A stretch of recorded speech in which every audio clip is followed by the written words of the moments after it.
Mahina o kaya ay talagang walang sistema ng hustisya. Ito raw ang ugat ng RIDO o away pamilya sa Mindanao na kung minsan ay naisasalin hanggang sa ilang henerasyon.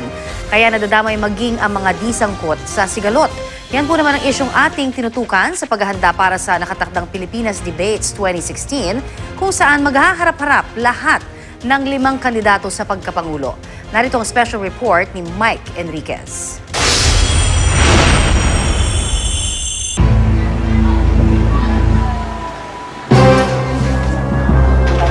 Kokonti lang ang present ngayon sa Raja Muda Elementary School sa Pikit, North Cotabato. May bantaraw kasi ng RIDO o away pamilya sa lugar, kaya natakot ang mga magulang na papasukin ang mga anak sa eskwelahan.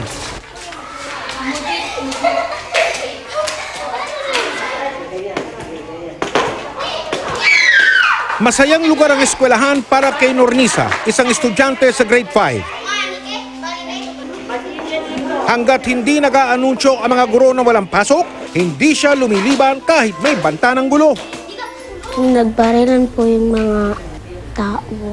Nagpabakit po kami. Nagtigil po kami nag-aaral. Dahil? Sa nagpabarilan. Nadamay ang tatay ni Nornisa sa RIDO nung 4 na taon pa lamang siya. Nung binaril po ang aking ama, tapos nakahiga po ako sa kanyang yung kabilang kamay niya. Tapos, tintik na po ako magkuan ng bala.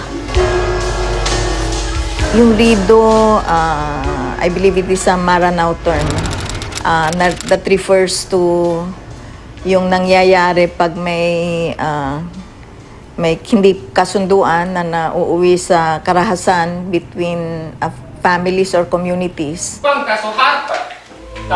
Nitong Enero lang, 2016 ay nagbakwit sina Nornisa dahil din sa RIDO. Kahit gustong mag-aral, hindi raw nila ito magawa sa evacuation site.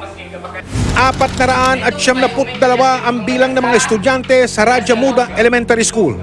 Pero 30% lamang ang pumapasok sa mga ito. Sa silid-aralan na ito, isang estudyante lang ang pumasok. Minsan yung bata na mag-iyak kay magpursige na mag-aral, hindi makaya ng parents na magpunta ng eskwelahan. Kinukuha yan kung may init na talaga na istorya na magbabakbakan na naman. 1,500 pamilya ang nasangkot sa RIDO sa North Cotabato. Nito lamang Enero 2016. Hindi lang dito nangyayari ang problemang ito. May RIDO rin sa maraming lugar sa Mindanao. Paano ito susolusyonan ng nagnanais maging susunod na Pangulo ng Pilipinas?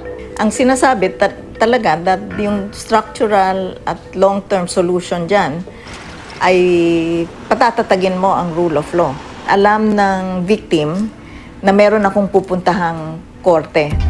Malaking balakid sa pag-aaral ni Nornisa ang giyera sa lugar nila. Pagbakit po, kasi malilimutan mo na yung pinag-aralan mo.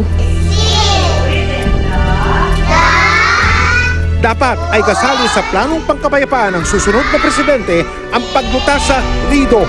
Mike Enriquez, GMA News.